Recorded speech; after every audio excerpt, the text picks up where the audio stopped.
Olá, seja muito bem-vindo ao canal do YouTube da Alerj, sempre cheio de novidades e bom conteúdo para você. Eu sou a Nívia Souza e está no ar mais um programa Não É Bem Assim. Eu estou ao lado do economista Mauro Osório, ele que é diretor da assessoria fiscal aqui da casa.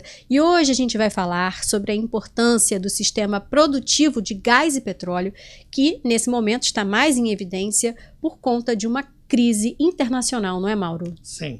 Nós temos, na verdade, essa série do YouTube a gente está começando, né? E colocar para vocês, quer dizer, o que é a assessoria fiscal da Alerj, né? Como a gente na verdade, a gente já está começando essa série. A assessoria fiscal da Alerj ela foi criada para pensar, trazer subsídios, quer dizer, para a Assembleia Legislativa, para a sociedade, para discutir, quer dizer, o desenvolvimento do Estado do Rio de Janeiro. O Estado do Rio de Janeiro ele vem numa crise estrutural, pesada, desde os anos 70, nós perdemos quase 40% de participação no PIB nacional, foi o estado que mais perdeu. De 2014, dezembro de 2014 para cá, nós perdemos quase 900 mil empregos com carteira assinada. Então, Nívia, a gente tem uma situação no estado do Rio de Janeiro complexa, que a gente precisa destrinchá-la e tentar entender como a gente pode sair desse longo ciclo vicioso para um círculo virtuoso. Eu estou como diretor-presidente, a gente tem um grupo de pesquisadores, de cientistas sociais, e atuando junto com os deputados, com reitores, com deputados federais também, com a sociedade civil em geral, e a gente começou a estudar, por um lado, os sistemas produtivos, que têm mais potencialidade no Estado, né? Hoje em dia, nesse quadro, quer dizer, da chamada quarta revolução tecnológica, enfim, tecnologia 5.G, é muito difícil você dizer onde começa o setor primário, onde acaba, onde começa o setor secundário, a indústria, onde ele acaba, o setor terciário, serviços. Então, ao invés de a gente procurar discutir, vamos discutir a agricultura, vamos discutir a indústria, vamos discutir o setor serviço, vamos discutir os sistemas produtivos ou os complexos produtivos que têm maior potencialidade no Estado, que englobam serviços, que englobam indústrias, e um desses setores que a gente tem procurado discutir é exatamente o complexo petróleo e gás. Nós estamos aí numa transição energética, mas o mundo ainda depende em torno de 30% de carvão, que polui muito mais do que o petróleo, polui muito mais do que o gás, que é um combustível menos poluente, inclusive, que o petróleo.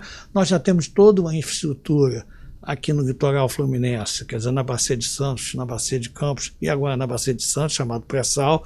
A Petrobras ela tem tecnologia de ponta, quer dizer, na área de petróleo, ou seja, ainda tem, quer dizer, algumas décadas aí que a gente pode estar utilizando esse combustível dentro dessa transição energética, gerando novas formas de energia para a gente estar enfrentando também a questão do aquecimento global, mas o que a gente entende que ainda é uma energia importante para a gente estar trabalhando. E agora, quer dizer, com todo esse problema que está tendo lá entre a Rússia, quer dizer, a Ucrânia, enfim, toda uma série de países, a gente vê o preço do barril do petróleo indo a mais de $100, trazendo inflação, trazendo uma série de problemas. Então, com certeza, um dos sistemas produtivos, serviços e indústria que podem estar ajudando a levar o Estado do Rio de Janeiro para um círculo virtuoso, ainda é o vinculado a petróleo e gás. Mauro, na sua opinião, a economia fluminense está muito excessivamente atrelada a petróleo e gás? Acho que não, tá?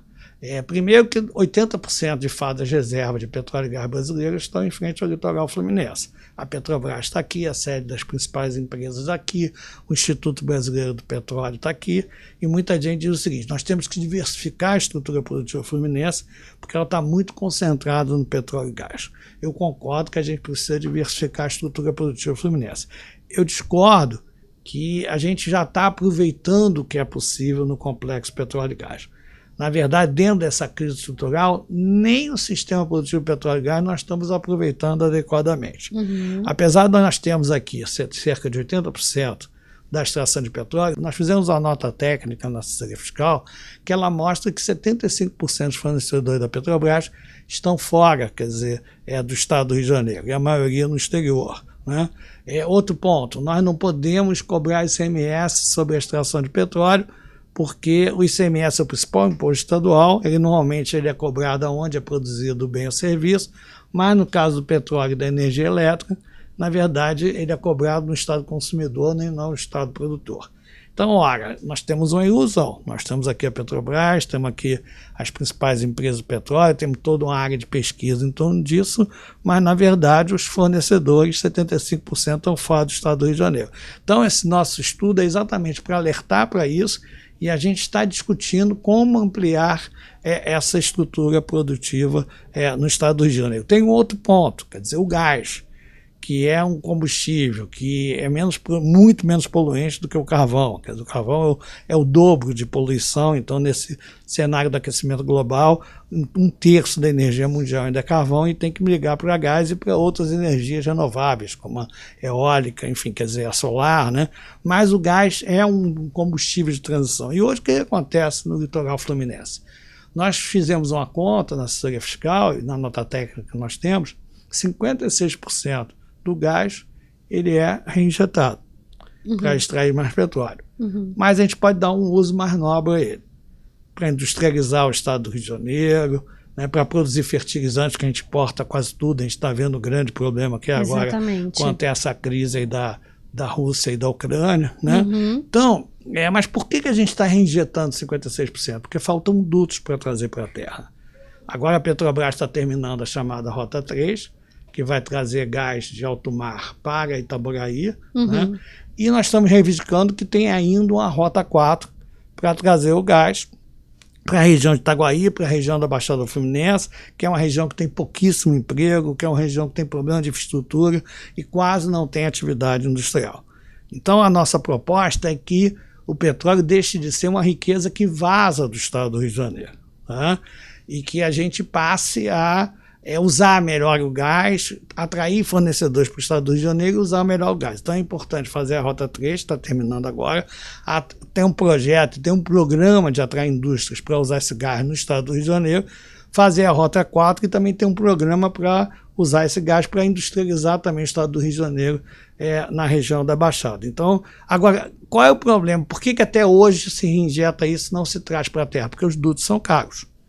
Então, o que precisa é que a Petrobras, que teve um lucro de mais de 100 bilhões ano passado, ela faça esses dutos ou tenha uma parceria, uma legislação, uma indução, um acordo. Extração de petróleo é uma concessão pública para que as empresas de petróleo, articulado Petrobras, articulado o governo, elas façam esses dutos, a Rota 3 seja bem utilizada e a gente passe a ter uma Rota 4 que permita industrializar a Baixada e a gente está entrando num círculo virtuoso. Mauro, a importação de fertilizantes para o agronegócio brasileiro está sob forte ameaça por causa dessa crise entre Rússia e Ucrânia. Como é que você vê essa questão? Pois é. Na verdade, a gente já tinha visto, quer dizer, nenhum país, Nívia, ele se desenvolve apenas vendendo matérias-primas. A gente precisa ter uma estrutura produtiva diversificada. Nós já vimos, por exemplo, na pandemia, que a gente não tinha nem respiradores sendo feitos no Brasil, né? Então a gente está discutindo também a questão do complexo da saúde, como ampliar a produção no Brasil, gerar mais empregos aqui. E no petróleo é a mesma coisa, quer dizer, não dá para a gente não ter uma indústria naval. A gente precisa voltar a ter uma indústria naval. É claro, tem que ver como é que faz isso de forma competitiva, com custos decrescentes e que também, de fato, esteja beneficiando o Brasil. Mas o Brasil já teve quase 80 mil empregos na indústria naval e hoje tem muito pouco. Então, essa crise está nos mostrando que continua fundamental a gente ter uma diversificação da estrutura produtiva. A gente não ficar só na produção de commodities, só de produtos primários. Então, por exemplo, agora, além de você estar importando fertilizantes, você importa quase tudo, gastou cerca de 5 bilhões de dólares no ano passado na importação de fertilizante, está deixando de gerar emprego aqui. O Brasil, o nível Brasil, a cada 10 anos, ele dobrava de tamanho o seu PIB entre 1930 e 1980. A partir de 1980 e 1980, o Brasil perdeu o passo do ponto de vista do crescimento econômico, teve um problema inflacionário muito grave que foi equacionado com o Plano Real, mas a gente continua crescendo muito pouco. Eu acho que essa crise internacional, que precisa buscar o paz, precisa superar, mas mostra mais uma vez que a gente precisa diversificar a nossa estrutura produtiva.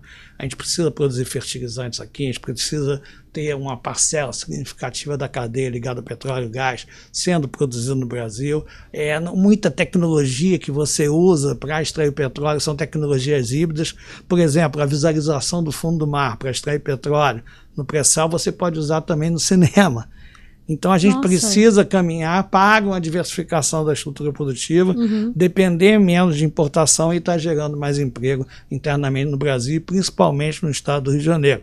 Você tem uma ideia, o Brasil desde 1980 cresce muito pouco, mas a gente teve um agravamento da nossa crise a partir de 2015, a crise política, uma crise econômica. Entre 2015 e 2020, o Brasil perdeu 6% dos seus empregos formais. O estado do Rio de Janeiro perdeu 18%, foi o estado que mais perdeu. Nós perdemos quase 1 milhão de empregos formais entre 2015 e 2020. Então a gente precisa, o Brasil precisa voltar a pensar como diversifica a sua estrutura produtiva, como depende menos de importações, e o estado do Rio de Janeiro, mais dramaticamente, ele tem que estar nisso, procurando ver quais são os caminhos, quais são as suas potencialidades, para ele poder sair do longo círculo vicioso e entrar no círculo virtuoso. Mauro, eu agradeço muito a sua presença em mais um programa Não É Bem Assim, e você fique ligado sempre aqui no YouTube da Alerj, como sempre, com muito bom conteúdo para você, e até semana que vem. Obrigado, Nívia, obrigado a todos que estão nos assistindo, vão nos assistir, e é isso, eu acho que a ideia é a Alerj, em discussão com a sociedade, ela está pensando em sistemas produtivos que podem levar o estado do Rio de Janeiro a um círculo virtuoso e também do ponto de vista das 8 regiões de governo, como é que a gente pode estar olhando as potencialidades e desenvolvendo ela. A Alerj acabou de votar agora o Fundo Soberano, que é uma lei, né, que foi agora, já tinha uma emenda constitucional, agora foi o projeto de lei regulamentando. A ideia, esse Fundo Soberano, nível, ele ficar com 30% da receita adicional de royalties, e com 50% do que a gente conseguir das participações especiais de royalties. Agora, com o preço do petróleo subindo desse jeito, o Fundo Soberano vai ter uma receita bastante boa, e a ideia é exatamente usar ele para infraestrutura. Por exemplo, a nossa periferia metropolitana, que é tão precária em infraestrutura, está colocando infraestrutura lá, e com isso está permitindo melhorar a qualidade de vida e está atraindo atividades produtivas para todas as regiões do estado. E, novamente, quer dizer, essa crise está nos mostrando, e a crise da pandemia, agora essa crise do petróleo, que nós precisamos diversificar a estrutura produtiva brasileira e mais ainda a fluminense. Tá certo, Mauro. Sempre uma ótima aula que a gente tem aqui toda semana com você, sempre esclarecendo aí as questões, ainda mais agora nesse momento, né? De crise internacional, é muito trabalho a ser feito, como sempre. E você continue ligado no nosso YouTube da Alerj. A gente está aqui toda semana esclarecendo aí os impactos e os mitos sobre o estado do Rio de Janeiro, desenvolvimento do estado do Rio de Janeiro. Agradeço a presença de todos e até semana que vem.